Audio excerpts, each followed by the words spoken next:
কাঁকড়া এবং কচ্ছপ বন্ধু এক নদীর ধারে একটি কাঁকড়া যার নাম ছিল কান্ত এবং কচ্ছপ যার নাম ছিল কুর্ম বাস করত। তারা ছিল খুব ভালো বন্ধু।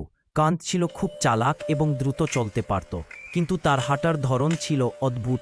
সে কেবল তির্যকভাবে হাঁটত।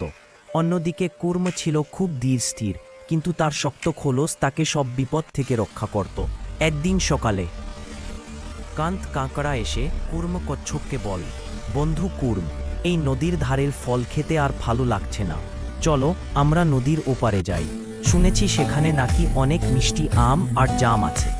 কুর্ম তার মাথাটি খোলস থেকে বের করে বল, সেখানে তো যেতে পারি, কিন্তু আমরা নদী পার হব কিভাবে? আমি তো সাঁতার কাটতে পারি, কিন্তু তুমি তো পারো না। কান্ত হেসে বল, চিন্তা করো না, আমার কাছে একটা বুদ্ধি আছে। তুমি তো ভালো সাঁতার কাটতে পারো, আর তোমার পিঠটা অনেক চড়া।